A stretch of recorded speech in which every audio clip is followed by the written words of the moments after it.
everybody, welcome to Blockade's Bushcraft. Today we're going to be making sushi. Many kind of think it's a difficult or daunting task, so they've never attempted it before, but the ones I'm making today are super easy and anybody can make it at any skill level. It just takes a little bit of time and preparation first, but it's definitely worth it. A little disclaimer, I don't claim this to be authentic, especially considering I can't find sushi grade fish in my area, so I'm just going to be using smoked salmon today as a substitute. The first thing you want to do is just pour your sushi rice or sticky rice into your pot. I'm just using an Instant Pot today. It's just easy and does a great job cooking the rice. The next thing you want to do, which is very important, is just to rinse your rice several times and drain it off until the water appears clear or close to it. It just gets rid of all that excess starch. Please don't skip this step.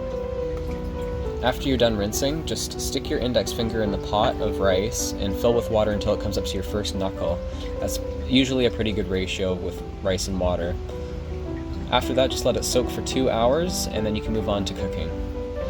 For me, I'm just going to put the lid on my cooker and press the right setting, but if you're just using a regular pot, bring to a boil and then let it simmer for roughly 12 minutes until it's cooked. Once it's done its thing, time to make the seasoning. So one thing I'll tell you all is I don't usually measure anything, but I'll try to give approximate measurements in the description.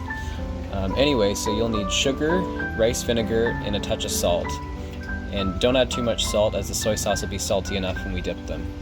So stir it all up until it's all dissolved, and pour on your rice evenly and mix it all together with a paddle or whatever you have. Once you've got all that stuff incorporated and nicely mixed, put your rice in the fridge or in some kind of basin to cool it off for probably an hour. The next thing you want to do is slice up all your toppings. Today I'm just going to be using cucumber and smoked salmon. Usually I'll use avocado, but you guys can use whatever you like.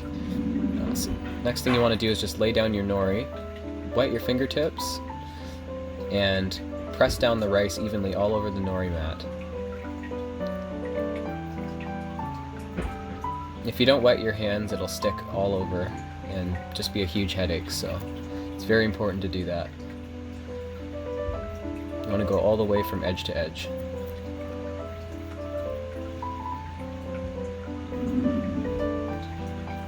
Once that's complete, you're ready to put your toppings on. So I'm gonna do a layer of smoked salmon and cucumber, just 1 or 2 inches above the bottom.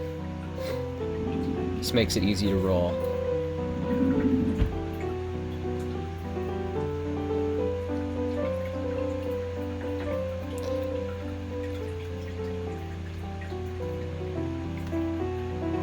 Once you're finished putting all your toppings on, just put a slight amount of water on the top and bottom so the nori will stick together when you're rolling it.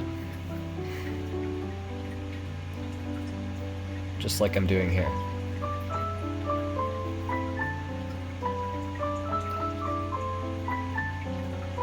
Okay, now it's time to roll. When you're rolling, you want to make sure to squeeze with every movement, otherwise it won't stick together properly. Don't be afraid to squeeze decently hard. Once that's done, you're ready to slice. Get your sharpest knife like I didn't, and slice as thick as you like.